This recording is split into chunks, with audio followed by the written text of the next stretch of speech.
তখন তাদেরকে উপর আক্রমণ করা হচ্ছে এবং পুলিশের গাড়ি দিয়ে বিজেপির একজন কার্যকর্তাকে গাড়ির চাকার তলায় তাকে ছুঁড়ে ফেলা হয়েছে।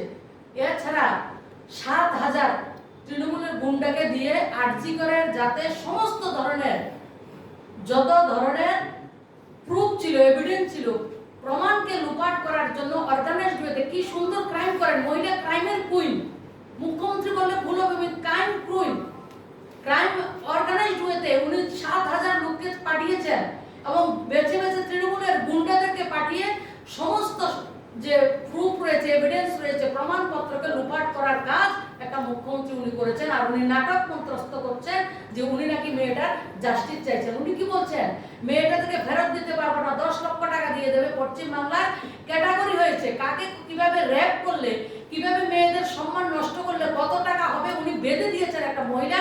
এজ এ মহিলা হিসাবে আমি আজকে লজ্জিত যে একটা মহিলা এভাবে মহিলাদের উপর অত্যাচার হলে এই ধরনের ব্যবহার উনি করতে পারেন।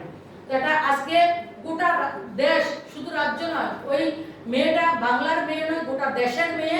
সমস্ত দেশ, সমস্ত ডাক্তাররা যারা ভগবান হিসাবে আমরা জানি সেই জায়গায় ঘুরে দাঁড়িয়েছেন।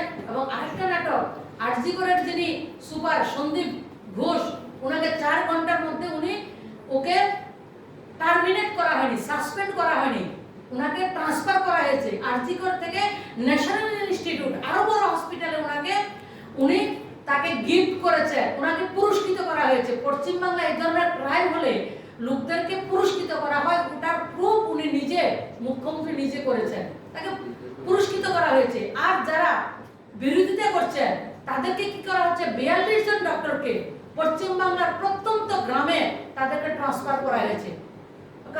আর 200-র উপরে যারা বিভিন্ন ধরনের পোস্ট টুইট করেছে, পেজে সেগুলিকে লাইক করেছে, সমস্ত অংশের নাগরিক যারা করেছেন, স্বতঃস্ফূর্তভাবে যারা নেমে এসেছেন, তাদেরকে ফোন করে করে তৃণমূলের গুন্ডারা ফোন করে করে জানের হুমকি দিচ্ছে, হুমকি দিয়ে তাদের টুইটগুলি ডিলিট করার জন্য কাজ করছেন।